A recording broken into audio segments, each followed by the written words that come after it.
Programme to swap two number using stack push and pop. इससे पहले वाला lesson में हम सीखे थे स्टैक पुश एंड पॉप के बारे में। तो इस वीडियो में उसी स्टैक पुश एंड पॉप को यूज़ करके हम दो नंबर को स्वैप करने का प्रोग्राम करेंगे। तो मैं स्ट्रांगली रिकमेंड करता हूँ कि मेरा इससे पहले वाला वीडियो जो स्टैक पुश एंड पॉप के बारे में बताए थे वो वाला वीडियो अगर देख लेंगे तो ये वाला वीडियो, ये प्रैक्टिकल का वीडियो, ये प्रोग्राम आपको अच्छी तरह समझ में आएगा। तो इस लेसन में हम दो नंबर को स्वैप करेंगे। स्वैप करने का मतलब क्या है? हम यहाँ पे मान लीजिए a इज इक्वल टू 2 और b इज इक्वल टू 4 है। जब मैं स्वैप करूँगा तो a इज इक्वल टू 4 हो जाएगा और b इज इक्वल टू 2 हो जाएगा। मतलब a के पास 2 था, b के पास 4 था। स्वैप के बाद a के पास 4 चला जाएगा, b के पास 2 चला जाएगा। ये हम इस प्रोग्राम में हम करके देखेंगे। पहले मूव ax करके हम ax में 2 भेज देंगे। उसके बाद मूव bx में हम 4 भेज देंगे।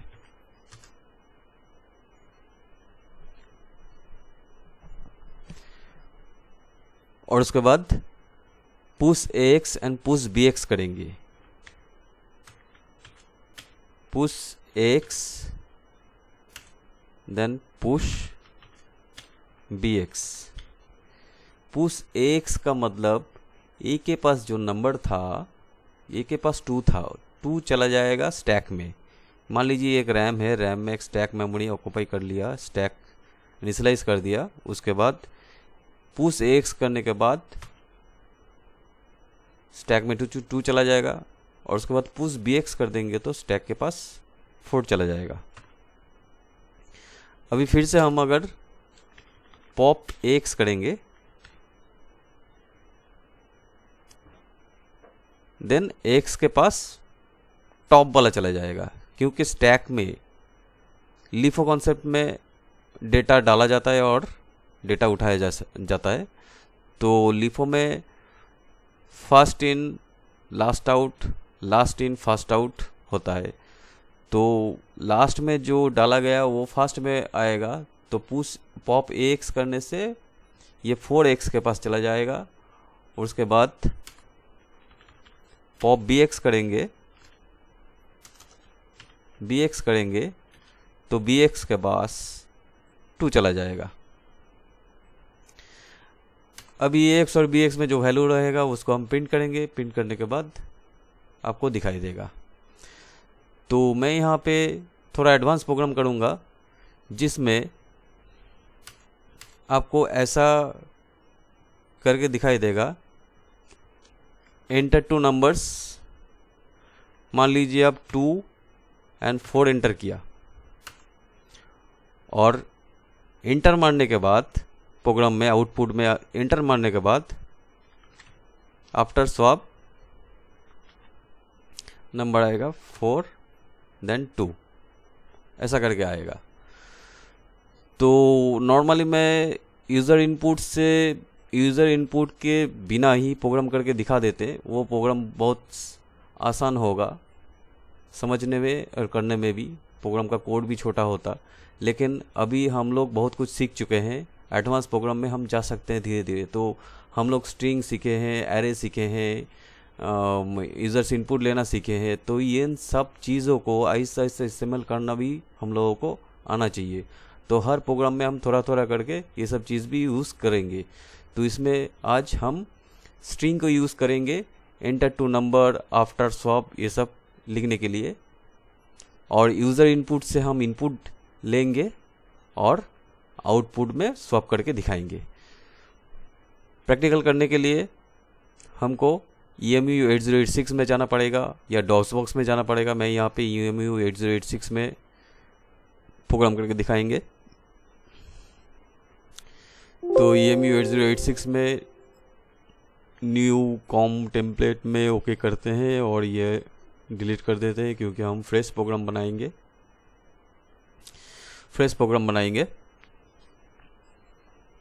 तो यहाँ पे कमांड लाइन डाल देते हैं। तो हर टाइम मैं प्रैक्टिकल करने के टाइम में आप लोगों को बताता आया हूँ, फिर भी एक बार बता दे रहा हूँ कि पहले आप प्रोग्राम स्ट्रक्चर बनाए करें, क्योंकि प्रोग्राम स्ट्रक्चर में आपको गलती हो जाएगा तो पूरा प्रोग्राम बिगड़ जाएगा। तो पहले आप प्रोग्राम स्ट्रक्चर बनाए कीजिए, उसके बाद प्रोग्राम कीजिए या कोडिंग कीजिए। तो प्रोग्राम स्ट्रक्चर के लिए पहले हम क्या यूज़ करते हैं, डॉट मॉडल हम स्मॉल यूज़ करते हैं। उसके बाद डॉट स्टैक हम 100H यूज़ करते हैं। जो डॉट स्टैक 100H ये स्टैक के लिए यूज़ होता है।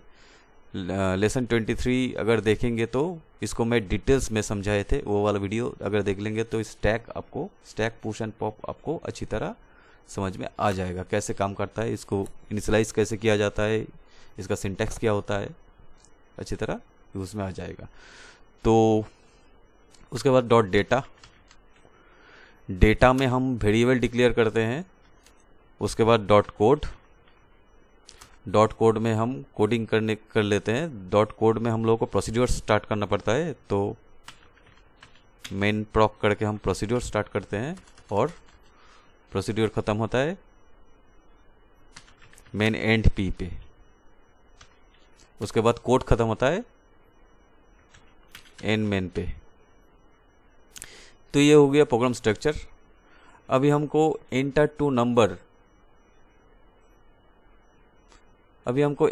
नंबर ये वाला स्ट्रिंग प्रिंट होना चाहिए। तो ये वाला स्ट्रिंग प्रिंट करने के लिए हम लोग एक वेरिएबल डिक्लेयर करेंगे डॉट डेटा में। तो यहाँ पे MSG1 करके और DB डेटा साइज दे देते हैं, वेरिएबल साइज दे देते हैं। उसके बाद यहाँ पे एक स्ट्रिंग डालते हैं एंटर नंबर कोलोन के साथ, यहाँ पे डॉलर लगा देते हैं स्ट्रिंग के लिए। उसके बाद message to DB data size DB डाल देते हैं। उसके बाद ये अगर स्ट्रिंग आपको पता नहीं है तो मेरा पिछला स्ट्रिंग का वीडियो देख लेंगे, तो स्ट्रिंग को कैसे इनिशियलाइज किया जाता है, कैसे इसको डिक्लेयर किया जाता है, वो वाला देख लेंगे तो अच्छी तरह स्ट्रिंग को आपको समझ में आ जाएगा। आफ्टर स्वैप यहाँ पे कोलोन लगा देते हैं और डॉलर लगा देते हैं। ये जो स्ट्रिंग हम यूज़ कर रहे हैं ये यहाँ पे प्रिंट करेगा ऐसा करके, इसीलिए हम दो स्ट्रिंग को वेरिएबल में डिक्लेयर कर दिया। अभी डॉट कोड पार्ट में डॉट डेटा पार्ट का वेरिएबल को एक्सेस करने के लिए दो इंस्ट्रक्शन कंपलसरी हमको लिखना होता है। मूव AX कॉमा @data और move DS comma AX। Move AX comma data से डेटा पार्ट का एड्रेस AX रजिस्टर में मूव हो जाता है। उसके बाद हीप मेमोरी इनिशियलाइज के लिए AX को DS में मूव करना होता है, इससे एक हीप मेमोरी इनिशियलाइज होता है, क्योंकि कोड पार्ट में डेटा पार्ट का हर एक वेरिएबल को क्विकली एक्सेस करने के लिए ये हीप मेमोरी ज़रूरी होता है। यह मैं पहले बहुत बार बोल चुका हूँ। अभी हमको यूज़र से इनपुट लेना है। पहले तो ये मैसेज प्रिंट करना है एंटर टू नंबर्स। तो ये मैसेज प्रिंट करने के लिए हमको क्या करना पड़ेगा, डेटा पार्ट का जो मैसेज 1 वेरिएबल डिक्लेयर किया है उसको हमें यूज़ करना पड़ेगा। तो उसको यूज़ करने के लिए हमको क्या करना पड़ेगा, मूव ये वेरिएबल को प्रिंट करना होगा, ये स्ट्रिंग को प्रिंट करना होगा। प्रिंट करने के लिए हम कौन सा रजिस्टर यूज़ करते हैं, DX। तो DX में ये वाला वेरिएबल को एक्सेस करना है। तो DX comma offset MSG1 offset करके हमको स्ट्रिंग को एक्सेस करना होता है वेरिएबल का। और यहाँ पे स्ट्रिंग प्रिंट करने के लिए हमको क्या करना पड़ेगा, move AH comma service routine 9 भेजना पड़ेगा क्योंकि स्ट्रिंग है, और यहाँ पे इंटरप्ट कॉल करना होगा int21h। इससे क्या होगा, ये जो मैसेज 1 हम डिक्लेयर करें हैं ये प्रिंट हो जाएगा।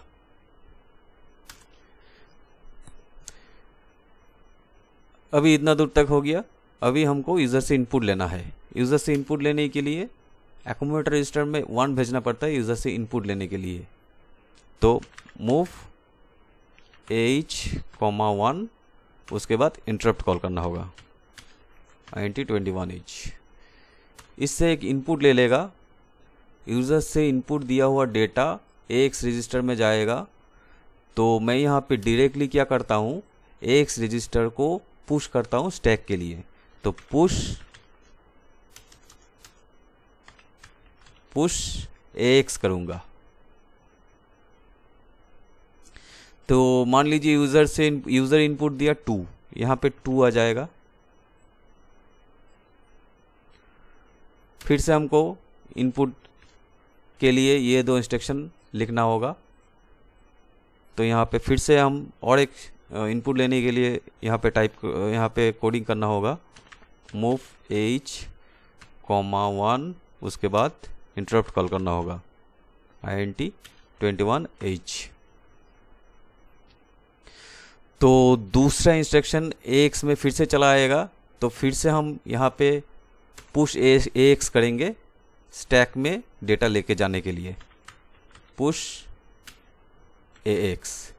तो सेकेंड टाइम यूज़र से इनपुट दिया हुआ सपोज 4 है, तो 4 स्टैक में चला जाएगा। अभी इतना दूर तक हो गया। अभी इतना करना है हमको, और साथ में स्वैप भी करना है। तो यहाँ पे ये वाला मैसेज प्रिंट करने के लिए हमको मैसेज 2 का जो वेरिएबल है उसको यहाँ पे प्रिंट करने के लिए इंस्ट्रक्शन देना होगा। तो move dx, offset message 2 msg2। जो मैं मैसेज 1 के लिए जो इंस्ट्रक्शन दिए थे वो यहाँ पे भी मैसेज 2 के लिए इंस्ट्रक्शन देना होगा, और इसको प्रिंट करना होगा मूव h,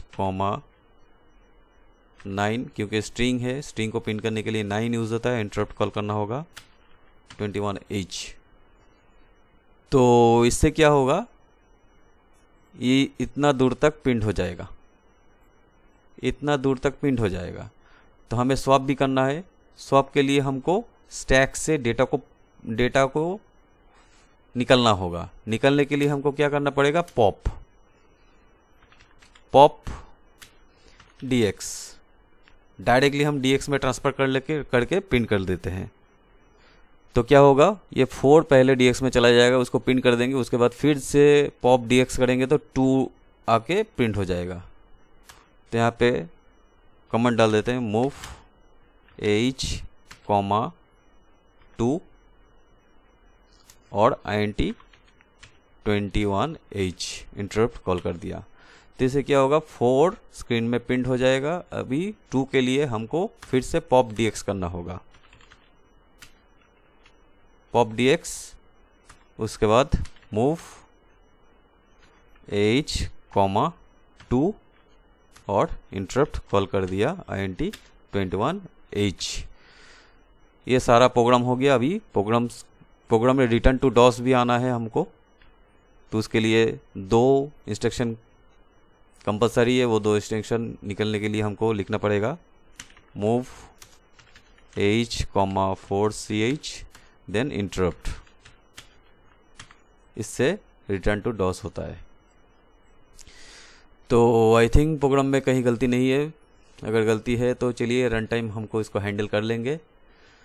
तो रन करने के लिए हमको इम्यूलेट बटन में क्लिक करना होगा। कोई एरर नहीं है, हमको रन करना होगा। तो उसको हम रन करके देख लेते हैं। देखिए यहाँ पे एंटर 2 नंबर दिखाई दे रहा है और मेरे को 2 नंबर एंटर करना है।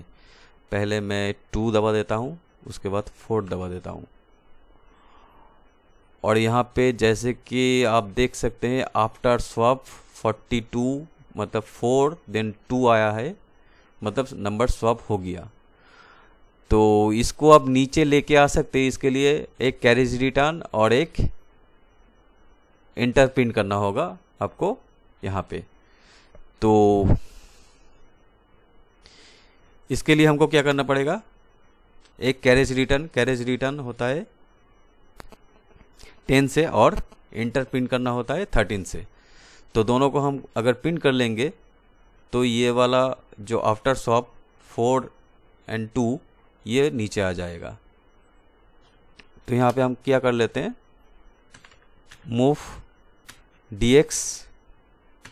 dx में पहले 13 डाल देते हैं, उसके बाद इसको पिन कर लेते हैं, मूव h एक्यूमुलेटर रजिस्टर से पिन कर लेते हैं 2, देन इंटरप्ट कॉल कर देते हैं int 21h। इससे क्या होता है, कर्सर अगर यहाँ पे होगा तो ये यहाँ पे आ जाएगा।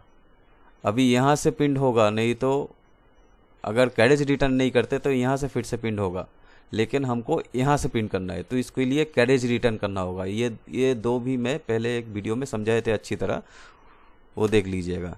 तो कैरेज रिटर्न के लिए हमें dx रजिस्टर में 10 भेजना होता है, मूव dx उसके बाद 10 हम डायरेक्टली प्रिंट करेंगे, उसके बाद इसीलिए dx रजिस्टर में लेके जाएंगे 10 को और इसको प्रिंट कर देंगे, move h 2 then interrupt call कर देंगे int 21h।